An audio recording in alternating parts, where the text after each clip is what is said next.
Doa itu nggak dijawab karena kita berdoa kepada Sang Bapa. Kita bukan berdoa kepada seorang pejabat. Kita tuh berdoa bukan pada sebuah birokrasi. Kita berdoa kepada seorang ayah yang di sorga. Never an unanswered prayer. Ingat itu Bapak Ibu. Tidak ada doa yang tidak dijawab. Karena lawan doa kita adalah Bapa di sorga.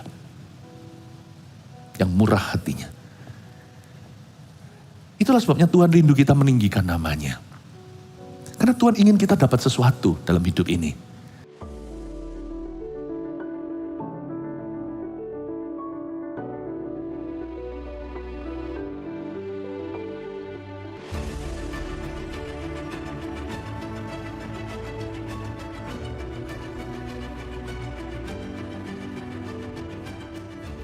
I'd give all to be with you. Untuk berada di dekatmu Tuhan, segala harga terasa ringan. Asal kami bisa bersama dengan Tuhan dalam kehidupan ini, hingga kehidupan kekal, segala sesuatu rintangan pun tiada arti. Terima kasih Tuhan, Engkau yang mengajari kami berdoa, Engkau juga beserta. Terima kasih Guru, terima kasih Yesus, terima kasih Tuhan, terima kasih Bapa di sorga. Terima kasih Roh Kudus yang memimpin kami dalam segala kebenaran. Hati hamba-Mu haus. Hati kami haus dan lapar untuk mendengar suara-Mu. Untuk belajar firman-Mu. Sembunyikan hamba-hamba-Mu sungguh-sungguh di balik salib Yesus. Karena kami tidak layak. Tuhanlah yang layak. Tuhan, ajari kami untuk berdoa. Terima kasih Bapa. Dalam nama Yesus, haleluya. Amin. Haleluya. Kasih tepuk tangan untuk Tuhan. Shalom semua. Praise the Lord. Silakan duduk. Saya kan banyak menjamah soal holiness atau kekudusan. Mari kita buka sama-sama Matius pasal yang ke-6. Ayat 9 sampai 13. Doa Bapa kami ya. Kita baca bersama-sama dalam hitungan ketiga ya. Yang keras kita baca bersama-sama. 1, 2, 3. Karena itu berdoalah demikian, Bapa kami yang di sorga, dikuduskanlah namamu, datanglah kerajaanmu, jadilah kehendakmu, di bumi seperti di sorga. Berikanlah kami pada hari ini makanan kami yang secukupnya, dan ampunilah kami akan kesalahan kami, seperti kami juga mengampuni orang yang bersalah kepada kami. Dan janganlah membawa kami ke dalam pencobaan, tetapi lepaskanlah kami daripada yang jahat. Karena Engkaulah yang mempunyai kerajaan dan kuasa dan kemuliaan sampai selama-lamanya. Amin. Doa Bapa kami ini seringkali jadi hafalan. Mereka yang sekolah SD-nya Kristen atau Katolik diharuskan. SMP dan sebagainya. Tapi tahukah bahwa doa Bapa kami ini adalah cara Yesus bukan hanya mengajarkan doa, tapi cara Tuhan untuk mengajarkan kepada kita pribadi Allah. Di dalamnya maknanya dalam sekali. Kenapa Tuhan itu ingin dipanggil dengan sebutan Bapa? Why? Itu ada meaningnya, tapi ibadah 1 saya sudah jabarkan. Lalu kalimat berikutnya, dikuduskanlah namamu. Ini sangat penting sekali. Doa itu lanjut atau mandek di sini, berhenti, semua tergantung di kalimat kedua, dikuduskanlah namamu. Kita mesti bisa berdoa. Orang Kristen barusan lahir baru 24 jam harus tahu bagaimana sembahyang. Apalagi kita yang udah bertahun-tahun kenal Tuhan. Kalau kita merasa kita ini kurang bisa berdoa, maka hari ini sepanjang hari dari pagi sampai malam nanti, saya anggap ini adalah sekolah doa. Saya sengaja mau pakai hari Minggu ketika semua jemaat ketemu untuk ajari setiap jemaat yang lama maupun baru bagaimana berdoa. Jadi hari Minggu sekarang ini adalah seminar doa kita. Anda mesti belajar. Sebagai gembala sidang, saya bertanggung jawab untuk membimbing Anda. Bukan supaya Anda bergantung pada kami, supaya Anda bergantung pada Yesus. Saya harus tuntun Anda untuk bisa berdoa secara pribadi. Dan doa itu ada unsur-unsurnya di dalam doa Bapa kami yang harus kita mengerti. Mengapa doa kita seringkali terhalang? Justru di kalimat ini, dikuduskanlah namamu, kita sangat-sangat perlu untuk tahu. Bapa kami yang di sorga, dikuduskanlah namamu, ayat 9b itu. Tuhan rindu kita meninggikan namanya. Catat dulu, ini adalah topik kita di ibadah ini. Tuhan rindu kita meninggikan namanya. Doa itu kalau salah posisi, maka semuanya salah. Doa itu seringkali kita jadikan sebagai ajang untuk memanipulasi Allah. Kita di atas, Tuhan di bawah. Kita yang terima, dia Santa Claus-nya atau Sinterklas. Sedangkan Tuhan tuh rindu kita meninggikan namanya dulu. Banyak orang gak ngerti ini. Doa langsung minta. Kenapa doanya tidak berkuasa? Karena hatinya gak benar. Dan posisi Allah salah di dalam hidupmu. Bukankah doa orang benar bila dengan yakin didoakan sangat besar kuasanya? Kuncinya bukan terletak pada yakinnya. Itu iya, perlu iman. Tapi banyak orang salah paham, kiranya iman itu harus gede atau gimana. Aku kurang imannya. Iman itu bukan kurang tambah. Dan iman juga bukan kira-kira. Iman kita itu harus terlebih dahulu kita pakai untuk menempatkan Tuhan di tempat tertinggi di hidup kita. Sebelum bahkan kita meminta. Sehingga kita merasa doa kita kurang ampuh, harus didoakan pendeta. Kenapa? Karena imanku kurang besar. Aku kurang yakin saat berdoa. Bukan, kunci daripada doa yang dikabulkan, doa yang mujarab itu terletak pada kata-kata pertama. Bukan dengan yakin didoakan, tapi doa orang benar. Kita harus berada di posisi yang benar ketika berdoa, maksudnya posisi hati. Bahwa kita di tempat rendah, Allah di tempat tinggi. Karena Allah tidak pernah menolak permintaan orang yang rendah hati. Biarin doa, biarin iman dia itu besar atau kecil gak masalah. Yesus kasih minimalnya. Kalau doa itu dari sisi Allah yang menjawab doa kita, itu diminimaliskan. Sebesar biji sesawi aja udah mempan. Kita aja yang membuatnya rumit dan kompleks di dalam pikiran. Doaku harus gini, aku harus begitu, kata-kataku harus fasih, baru Tuhan dengarkan. Atau bertele-tele seperti orang dunia yang gak kenal Allah, yang mencari perkara-perkara duniawi. Jangan kira dengan doamu yang panjang kau akan didengarkan. Lalu Yesus ajarkan kalau mau doa itu gini loh ya. Doa Bapa kami yang di sorga, dikuduskanlah namamu, bla bla bla. Kita membuatnya rumit di dalam pikiran kita, padahal sebenarnya asal kita rendah hati aja. Tuhan pasti akan dengarkan doa kita. Gak ada doa yang gak dijawab, itu gak ada. Sekalipun kalau Tuhan menjawab kita tidak, kadang-kadang terhadap doa dan permintaan kita, itu berarti Tuhan jawab iya untuk perkara yang lain. Saya ingat dulu pernah sekali saya memaksa Tuhan. Dasar anak sekolah teologi ya masih semester pertama. Biasanya kita kalau baru tahun pertama itu sok-sokan. Nanti kalau sudah belajar Alkitab 4 tahun, kita baru merasa kita gak tahu apa-apa. Nah, tapi saya bukan sok-sokan sih, waktu itu saya sebenarnya ibah dan berbelas kasihan. Cuman saya gak mengerti bagaimana Allah beroperasi. Jadi suatu hari di sebuah ibadah, saya diberi tanggung jawab sebagai pendoa.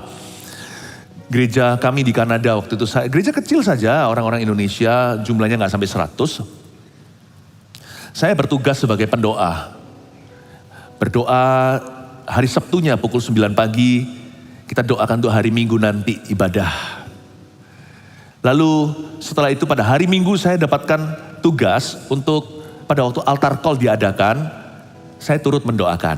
Paling tidak menjadi asisten doa gitulah ya, membantu orang-orang yang mendoakan. Saya sendiri mungkin tidak mendoakan sendiri, belum waktunya. Tapi suatu saat saya melihat ada satu orang itu lumpuh dan saya sudah berniat nanti hari Minggu saya mau doakan oma itu atau tante itu, sebenarnya gak setua itu, tante itu. Saya mau doakan supaya dia berjalan dan saya ada sebuah kerinduan untuk melihat mujizat. Masa sih aku tuh kenal Yesus setelah sekian bulan atau sampai 1 tahun ini, aku belum melihat mujizat apa-apa. Aku kepingin melihat doa itu dijawab secara instan. Gak apa-apa sih, gak ada salahnya.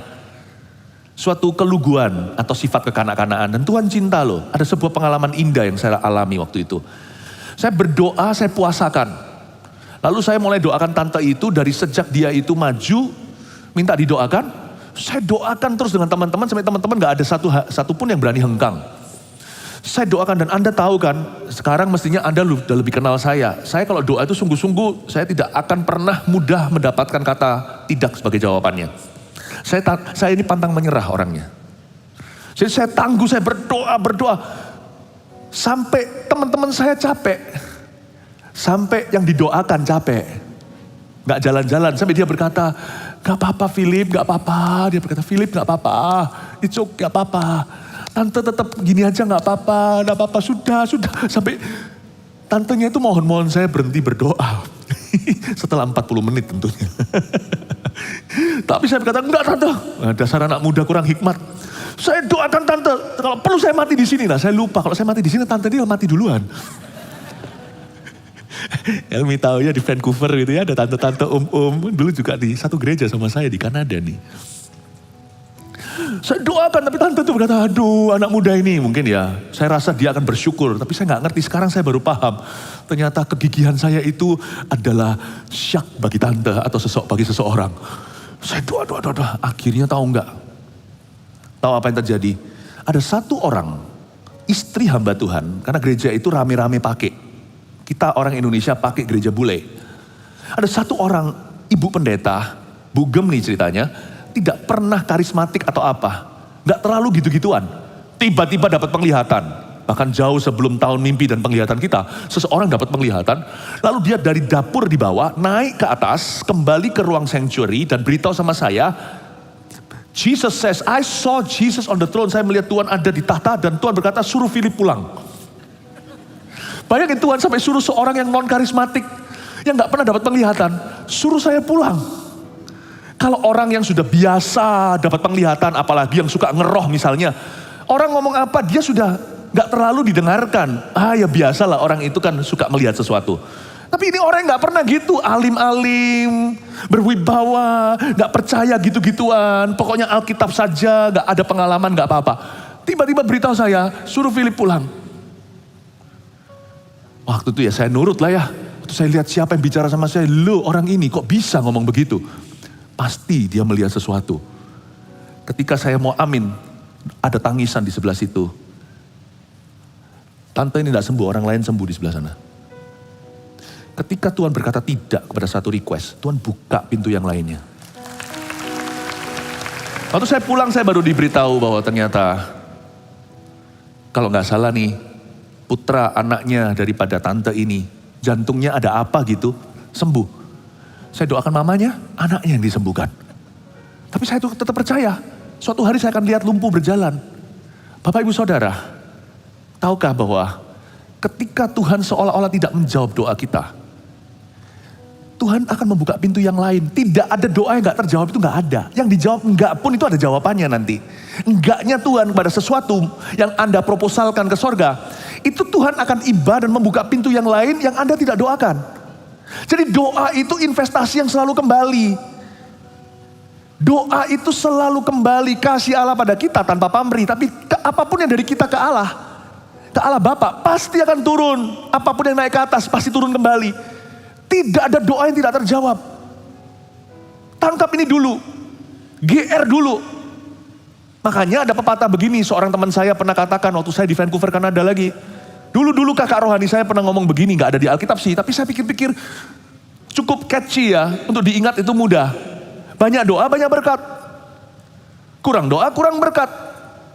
Tidak berdoa, tidak ada berkat. Berkat ini bukan materi ya, nanti jangan-jangan kita manipulasi sekali lagi. Doa supaya kaya, doa, lama-lama pesugihan. No. Berkat di sini maksudnya mengalami sesuatu dengan Allah. Gak doa yang gak ada jawaban. Tapi kalau berdoa, jangan takut sama kata tidaknya Tuhan. Jangan pernah kita itu ngeri sama penolakan Allah. Karena Allah kita bukan Allah yang menolak. Allah kita itu Bapa kami di sorga. Dia itu Bapa. Coba bayangkan Bapa yang jahat aja bisa iba sama anaknya. Apalagi Bapa yang baik. Misalnya kalau kita itu anak kecil. Kita ngomong sama papa kita minta es krim gak dikasih. Sampai nangis. Sampai semua ingusnya keluar. Kayak ada satu stiker itu lucu sekali. Ada anak kecil perempuan nangis. Lalu dia lap-lap air matanya pakai maskernya itu. Cara tercepat untuk dapat COVID.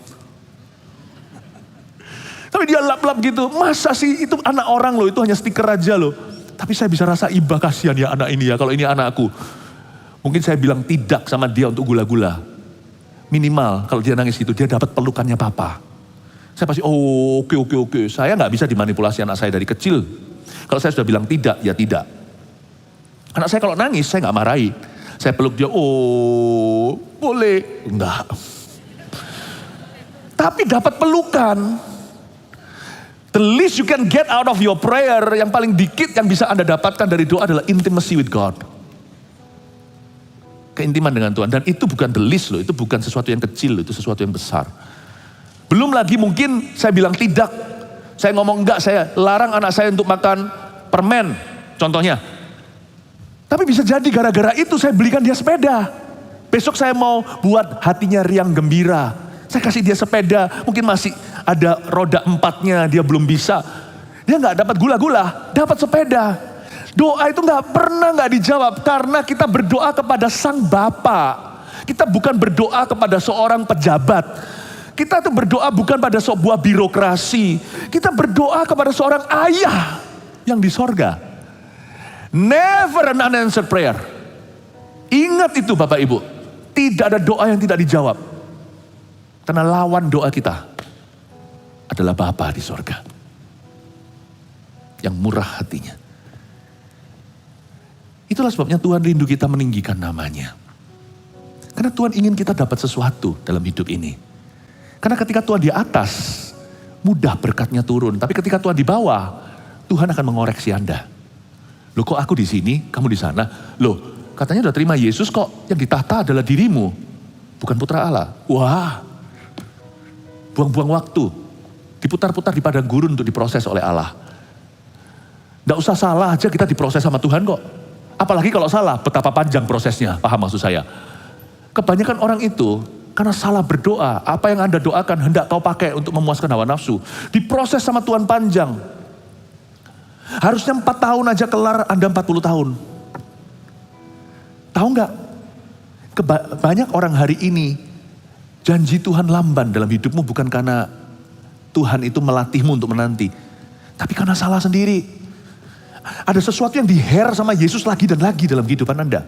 Terus itu melulu di-drill sama Tuhan sampai Anda menjadi seperti Kristus. Till you surrender. Dikuduskanlah namamu. Kata dikuduskan artinya set apart. Ada sesuatu yang Tuhan mau pisahkan. Tulis dulu poin pertama ya, Tuhan rindu kita meninggikan namanya, dikuduskanlah namamu itu. 1, Tuhan ingin kita melihat dia, Tuhan kita itu superior dan sangat berbeda. Tulis itu dulu, saya jelaskan. Bapa kami di dalam sorga, dikuduskanlah namamu. Tuhan kita itu superior. Superior itu berarti segala sesuatu inferior dibanding dia. Baik itu ilah-ilah, Allah-Allah lain, apalagi manusia seperti kita, wong kita aja bukan dewa. Apa yang disebut dewa aja semua di kaki Tuhan. Apalagi kita, manusia yang menyembah dewa-dewa. Apalagi manusia yang salah menyembah. Kita semuanya itu inferior, Tuhan itu superior. Kenapa di dalam doa Bapa kami ada kalimat ini? Bapa kami di dalam sorga, dikuduskanlah namamu. Artinya Tuhan itu ditinggikan. Tuhan itu liganya berbeda. Tuhan itu bukan ekonomi kelas, bukan business class, bukan first class. Kalau di dalam pesawat dia bahkan bukan suite class. Tapi Tuhan itu on his own class. No one beside him. Tidak ada di samping dia. Tidak ada yang ada di sisinya. Tuhan itu superior. Dan dia itu sangat berbeda. Tidak ada yang seperti dia. Kenapa kita harus meninggikan namanya? Dikuduskanlah namamu itu adalah bahasa menyembah. Holy, holy, holy, Lord God Almighty, early in the morning, where I will rise. Artinya dikuduskan namamu itu artinya kita itu menyembah dia. Kita itu di bawah menyanjung tinggi namanya. Sebab Tuhan kita memang layak untuk ditinggikan. Tuhan kita itu superior dan dia sangat berbeda. Pahami ini, ketika kita berdoa, kita tidak boleh bercabang hati. Karena Tuhan itu superior dan dia sangat berbeda. Tidak ada yang memuaskan kita seperti dirinya. Tidak ada yang bisa mengampuni seperti Yesus Kristus. Tidak ada yang bisa mendengarkan doa kita seperti Bapa. Tidak ada yang berkuasa seperti dirinya. Segala sesuatu yang mustahil bisa bagi Allah kita. Tiada yang seperti dia. Tuhan kita itu beda. Karena itu jangan pernah Yesus itu dimadu. Kalau kita itu mau doa kita itu benar-benar mengalami breakthrough, pastikan kau kuduskan nama Tuhan. Hah? Kuduskan nama Tuhan? Kita ini siapa bisa menguduskan nama Tuhan? Tulis dulu. Dikuduskanlah namamu. Kata kudus dalam Alkitab itu artinya set apart atau dipisahkan. Nah, kalau kita mau berdoa yang sungguhan sama Tuhan, doa yang didengar, yang menjalin hubungan, pisahkan Yesus dari segala sesuatu yang Anda ilahkan. Janganlah Yesus dimadu. Lawan kata dikuduskan namamu itu Tuhan dimadu. Perempuan aja sakit hati kalau seorang suami punya 2 istri. Bisa akur-akur sesungguhnya di dalam sanubarinya, gak mungkin wanita itu bahagia. Tuhan jangan digitukan. Karena itu jangan heran ketika kita berdoa masuk hadirat Allah. Ada satu titik mungkin proses doa kita 1 bulan ya. Kita sedang menggumulkan sesuatu. Tiba-tiba setelah 1 minggu berdoa, Allah berbicara. Dan Tuhan tidak berbicara tentang permohonan doa Anda. Dan Tuhan juga tidak otak-atik janjinya. Karena janjinya itu pasti.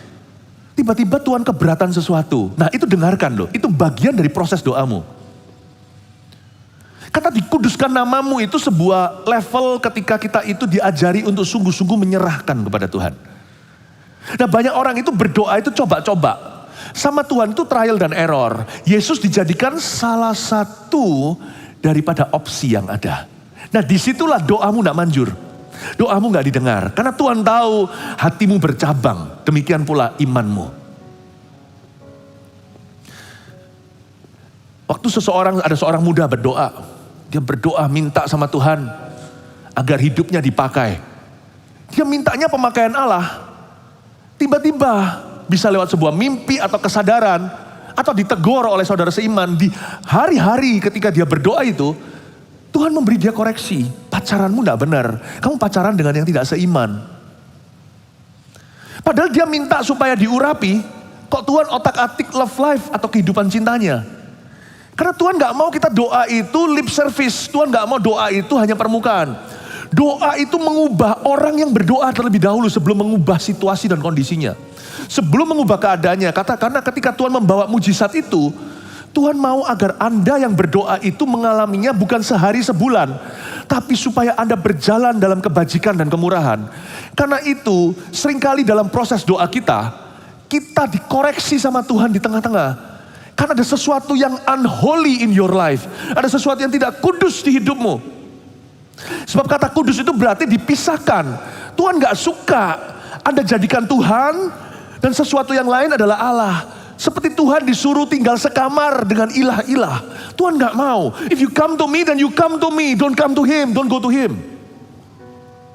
Kalau kamu datang ke saya kata Tuhan Yesus. Jangan datang ke Tuhan Yesus plus-plus dan orang pintar. Datang ke Tuhan dan horoskop sekalian. Minta diramal. Tuhan tidak akan berbicara. Percayalah, Tuhan itu punya gengsinya. Gengsi Allah itu tidak seperti kita. Gengsi manusia itu egois. Gengsinya Allah itu namanya kavod, glory, shekinah. Our God is glorious. Allah kita itu mulia. Dia itu berbeda, superior dan satu-satunya. Kalau Anda mau doa Anda itu didengar oleh Tuhan, jangan dimadu. Tuhan jangan dimadu. Itulah sebabnya orang yang mau berdoa agar sembuh. Saya tidak mau membawa ekstrim sampai titik ada berapa banyak hamba-hamba Tuhan dalam sejarah gereja yang begitu, ya gak apa-apa, kita gak usah ikut-ikutan. I go according to my conviction. Saya akan hidup mengajarkan sesuai dengan keyakinan saya, bagaimana Tuhan training saya puluhan tahun ini. Saya tidak anti obat. Bahkan saya sangat-sangat menghargai dokter. Di gereja kita loh, tahu gak? Kalau ada lihat sekarang di GMS Surabaya Barat itu ada tulisannya medik. Kita itu punya puluhan dokter yang dedikasi di gereja kita itu selalu mereka itu jaga ketika ada ibadah. Giliran ada shift-shiftnya. Kalau jemaat ada yang pusing apa segalanya itu ada first aid atau pertolongan pertama. Ada dokter spesialis, dokter jantung, dokter umum, dokter paru, dokter semuanya ada di situ. Dokter hewan pun ada. Sungguhan dalam tim kita itu ada dokter hewan juga. Ya, siapa tahu ada nyamuk yang gigit Anda lalu dia pingsan karena menggigit orang yang dibasuh dengan darah Yesus, ya kan? Taruh ke sana, datanglah ke dokter hewan, langsung diceplek. Nah, saya sangat menghargai dokter-dokter. Saya selalu bilang begini, apapun yang Tuhan lakukan, segala bentuk kesembuhan ilahi pasti diverifikasi oleh medis. Kalau Tuhan angkat kanker seseorang dan sembuhkan, hasil darah CA-nya pun, MRI semua akan ketemu dan menunjukkan bahwa terjadi perubahan. But, if you pray for healing, kalau Anda berdoa untuk kesembuhanmu atau seseorang, kesembuhan Anda lah terutama karena Anda yang punya pilihan. Jangan kalap, jangan panik. Pilihlah setelah berdoa, setelah sudah Anda berdoa, di dalam roh doa, dan terus berdoa hingga mujizat terjadi, pilihlah jalur medis yang paling responsibel. Pakai common sense kita. Kalau kita tanya semua orang, anehnya kalau kita sakit, semua orang jadi dokter padahal gak pernah sekolah dokter. Oh, aku tahu ini bagus loh, salep ini bagus. Everybody wants to give you an advice. Tiba-tiba semua orang kan memberimu advice. Nah, kalau orang gak punya pendirian dalam doa, kalau dia doa awal-awal sudah gak percaya, yang saya maksudkan percaya itu bukan berarti gak usah obat, enggak. Tetapi pilihlah jalan, gak usah kita panik sembarangan, pilihlah jalan menurut common sense, diskusi dengan keluarga, jalur apa yang mau ditempuh. Kalau jalur yang sketchy atau yang agak abstrak gitu, yang belum terbukti misalnya, kan semua dunia ini, dunia medis ini kan semua dengan penelitian, tidak ada yang absolut memang, tetapi sudah ada banyak penelitian, berpuluh-puluh tahun, bahkan ratusan tahun. Pilih jalur yang aman, sisanya percayakan kepada Tuhan. Setiap kali Anda mau tempuh apa itu, tindakan medis kayak, kalau kanker kemoterapi atau apapun juga, atau minum obat segalanya, tetaplah dalam roh doa. Percaya Tuhan bisa pakai segala sesuatu. Asal itu benar dan halal, Tuhan bisa memakainya. Tuhan bisa pakai penumpangan tangan pendeta. Tuhan juga bisa pakai operasi tangan dokter. Semua itu anak-anak Tuhan, apalagi pilihlah dokter yang baik. Tapi jangan panik. Dikuduskanlah namamu, itu set apart. If you believe in Jesus already, kalau Anda sudah percaya pada Tuhan dan menyerahkan diri, tempuh. Percayalah, tidak akan ada obat yang lebih baik, dokter lebih baik. Nanti ujungnya 11-12. Yang ada hanyalah dokter yang cocok, obat yang cocok dengan Anda. Nanti itu 11-12 beda tipis. Saya tidak ngomong ini maaf ya yang kedokteran. Saya tahu ada dokter yang di atas rata-rata. Jauh di atasnya, saya mengerti itu, saya paham, tahu. Tapi even then if you're humble enough, kalau Anda cukup rendah hati, Anda tahu yang menyembuhkan itu yang maha kuasa, bukan Anda. Toh buktinya loh, mau dikasih bagaimanapun juga kalau badannya gak ngeresponi, bisa apa kita? Tapi jangan panik. Dikuduskanlah namamu lalu wah, set apart, Yesus plus. Seolah-olah gak ada Yesus gitu loh. Gak ada pilihan, orang bilang A ikut A, orang bilang B ikut B, orang bilang C ikut C. Tuhan rindu kita meninggikan namanya dengan mengakui bahwa dia itu superior. Dan dia itu berbeda.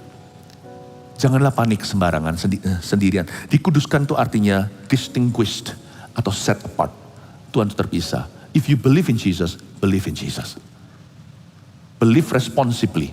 Percayalah dengan bertanggung jawab. Dengan pertanggungjawaban yang baik. Ya kan?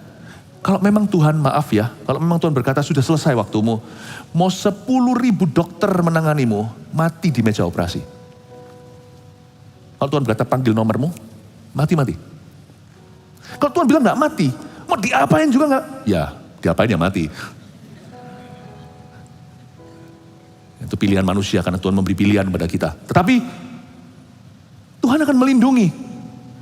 Mau 10.000 orang berkata Anda pasti akan jatuh dan runtuh. Gak bisa kalau Tuhan berkata bangun. Berapa banyak medical miracles yang terjadi di dunia ini. Orang sudah mati tiba-tiba koma gitu terus bangun sendiri. There are many things unexplainable, tidak bisa dijelaskan. Tapi satu hal yang kita tahu bahwa di atas sana ada seorang yang superior. Seorang yang berkuasa, tapi hati-hati jangan sampai Anda kecewa karena kemahakuasaannya. Ibadah sebelum ini saya jelaskan, orang yang kecewa itu sangat foolish, sangat bodoh. Yang bisa kecewa sama Tuhan. Itu kebodohan. Tuhan rindu kita meninggikan namanya. Dikuduskanlah namamu. Tuhan ingin kita untuk memisahkan dia. Jangan sampai percaya Yesus tapi panik. Percaya Tuhan tapi kalap. Berarti hatimu tidak dikuduskan. Jangan doa lebih lanjut. Dikuduskanlah namamu, datanglah kerajaanmu, jadilah kehendakmu. Gak akan datang kerajaannya, gak akan jadi kehendaknya. Diberi rezeki kami hari ini juga gak akan terjadi. Bebaskan dari yang jahat juga akan keluputan. Kalau Anda berdoa, dikuduskanlah namamu, kuduskan nama Tuhan. If you believe, jangan dicampur yang namanya iman itu dengan panik. Iman jangan dicampur dengan takut. After you pray, amin sudah dikatakan, tenanglah. Stay calm. Jangan mencampur minuman. Jangan suka dengan oplosan. Bayangin, alkohol, fermentasi, gak tentu dari anggur, minuman keras, dicampur sama minyak tanah. Berapa banyak cerita di berita, orang-orang gitu, yang mabuk menggila, meninggal dunia. Jangan suka oplosan. Jangan campur iman dengan ketakutan. If you believe then believe, you show God that you really believe. Tapi percaya bukan berarti seperti orang-orang yang ngeroh tanpa fondasi.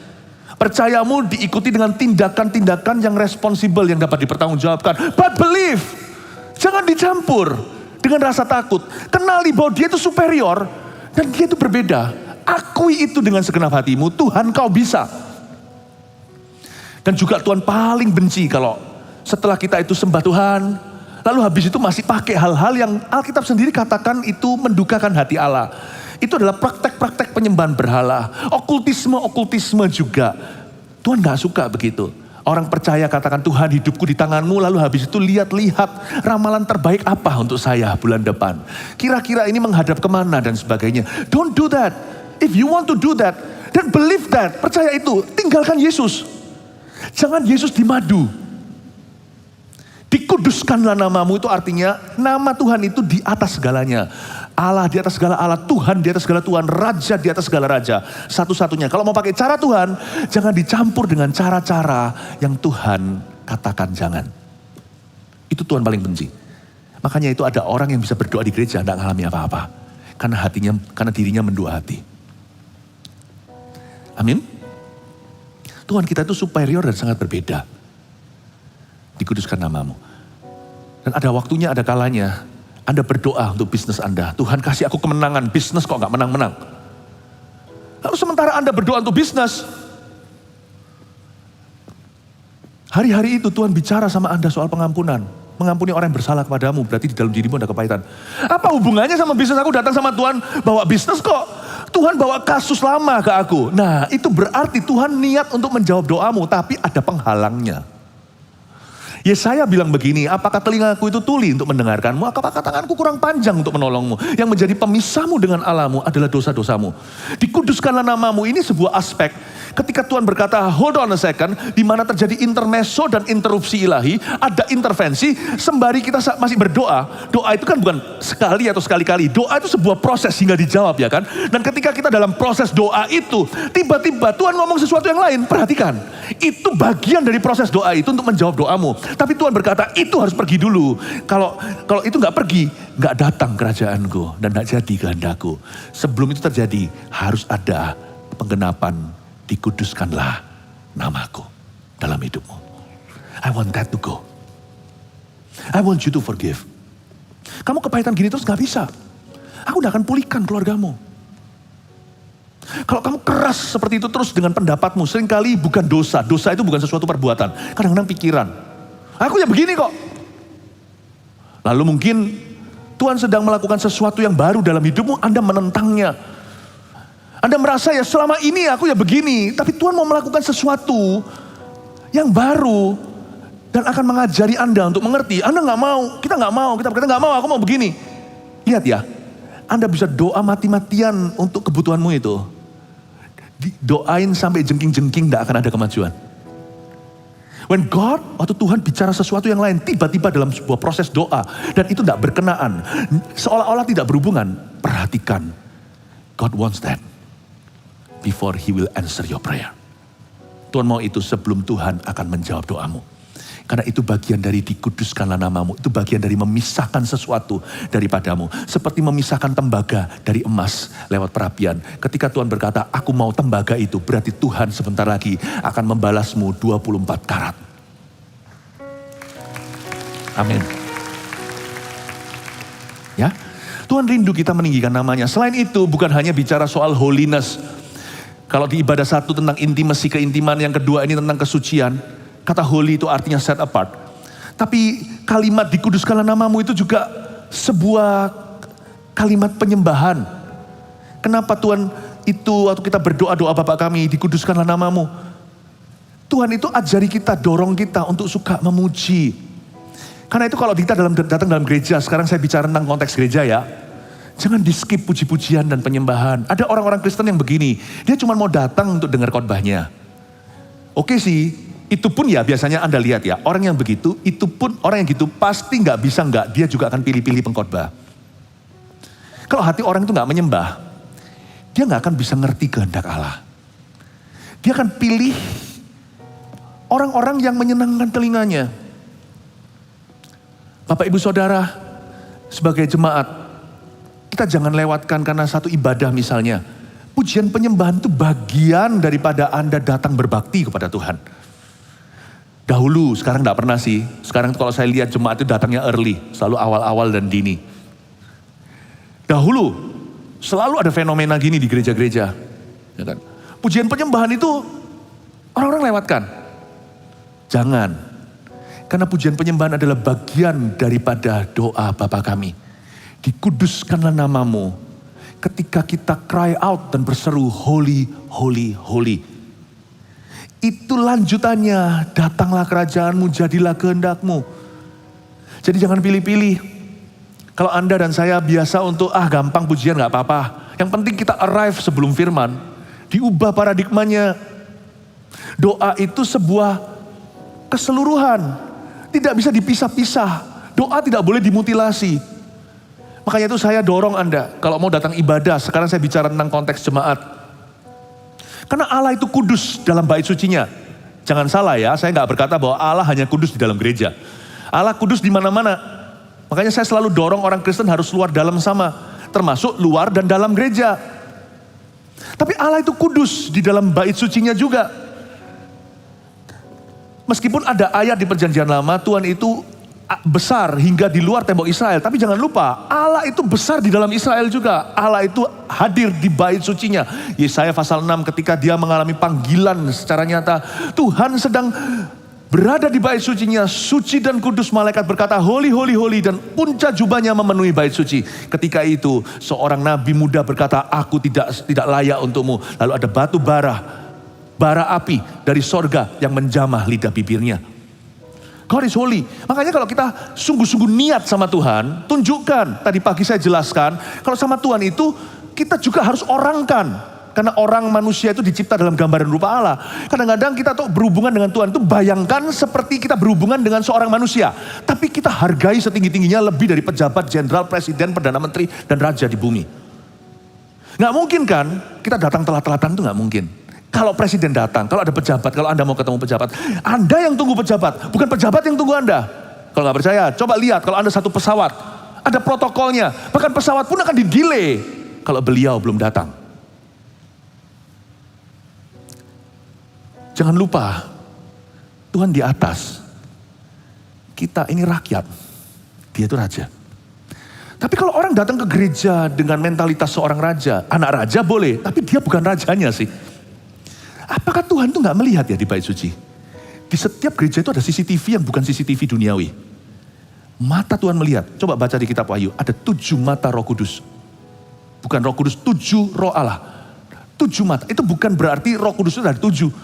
Tapi Roh Allah itu melihat. Anania Safira datang dengan menengadah. Lalu memberikan persembahan dengan sok-sokan. Mau nipu pendeta lagi. Blek, mati di gereja. Andai kata itu di luar. Dia berdosa tapi gak sampai meninggal dunia.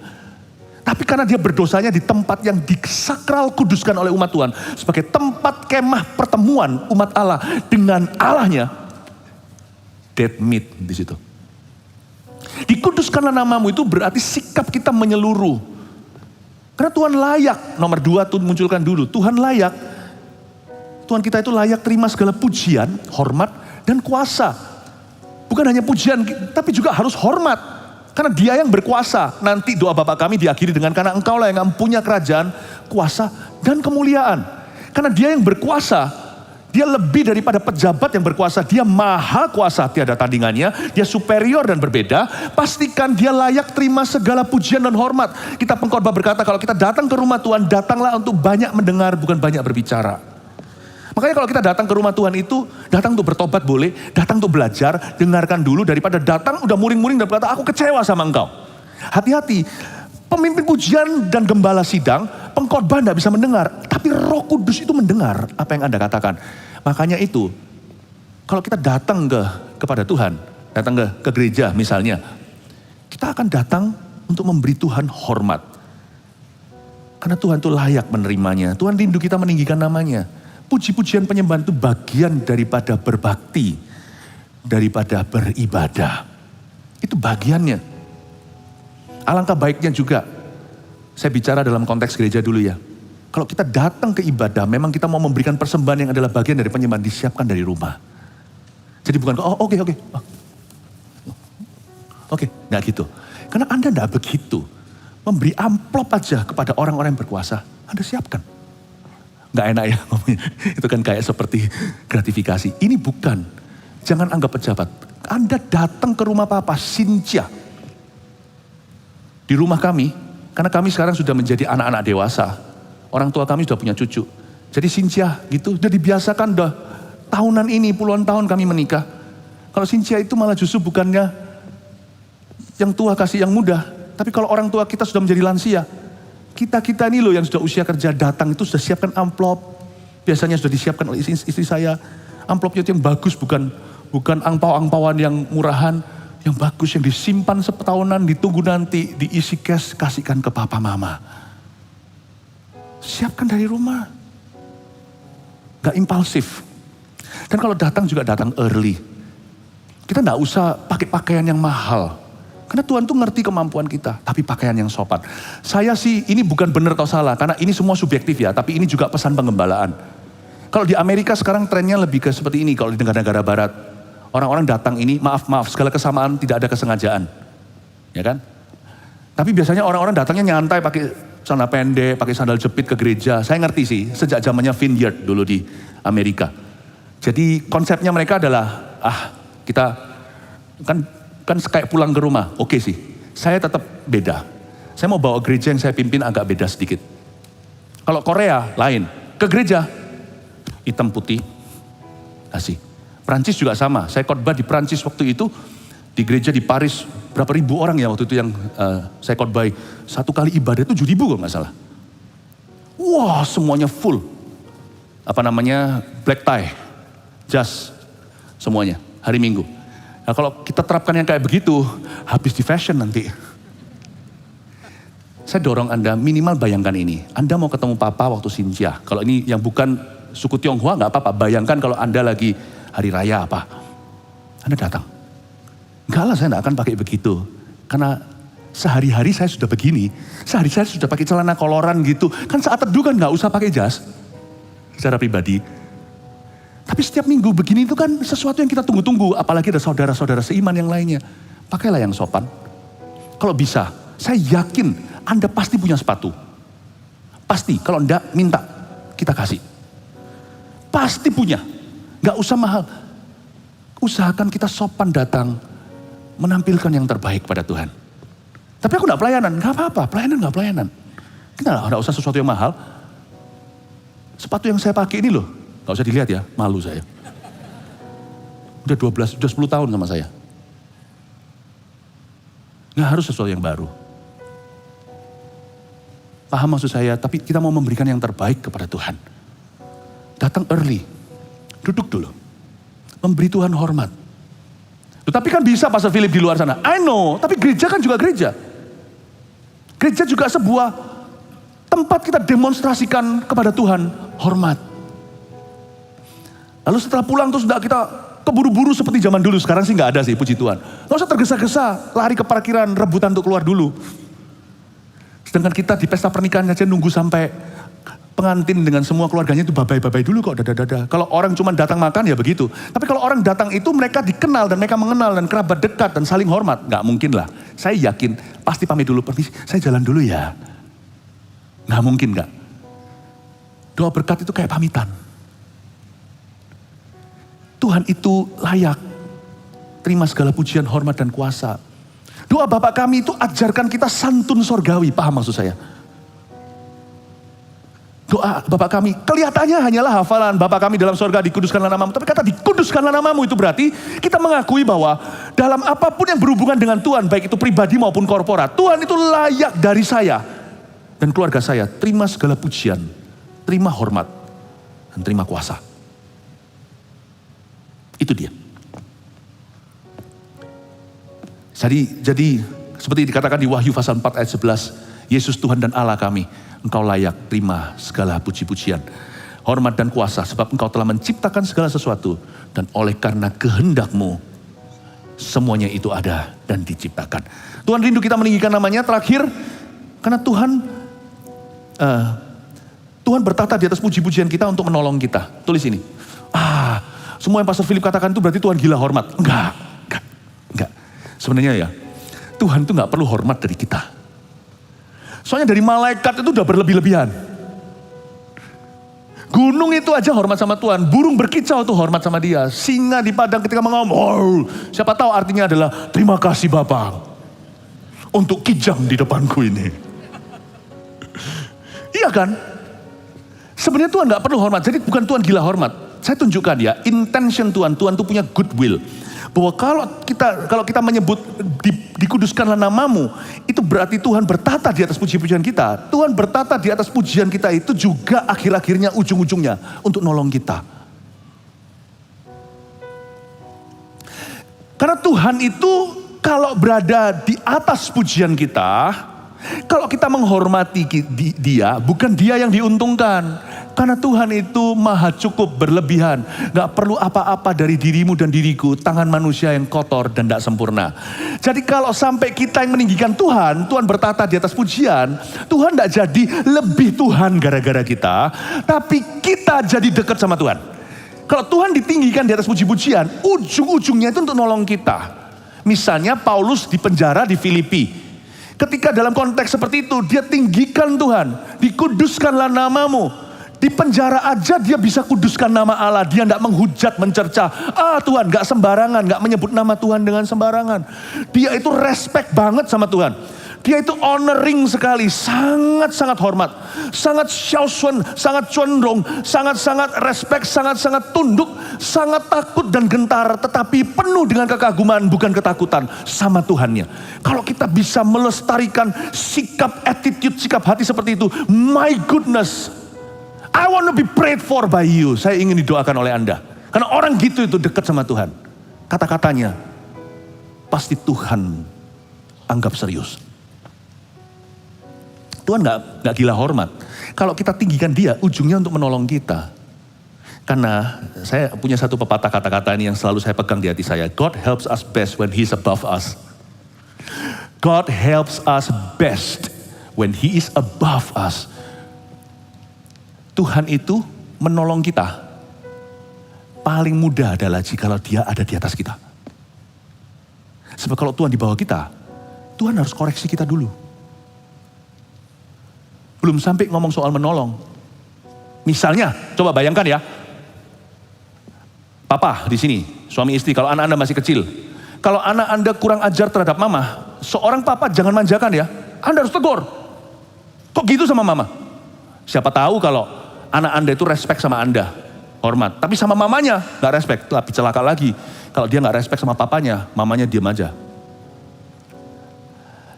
Kalau Anda izinkan itu, sebenarnya Anda sedang melestarikan broken manhood di dalam diri anakmu. Gak boleh. Ya. Misalnya, anak saya nih, Anak kami bertiga selalu respect dengan kami suami istri. Jadi I have no problem, tidak punya masalah itu. Tapi ini hanya sebagai ilustrasi. Contoh ya, salah satu anak saya masih kecil. Lalu dia berkata, nangis, gak boleh sama mama. Lalu dia datang pukul wajah mamanya. Pak. Atau dia minta sesuatu. Ini gak terjadi ya, gak pernah terjadi di anak-anak saya.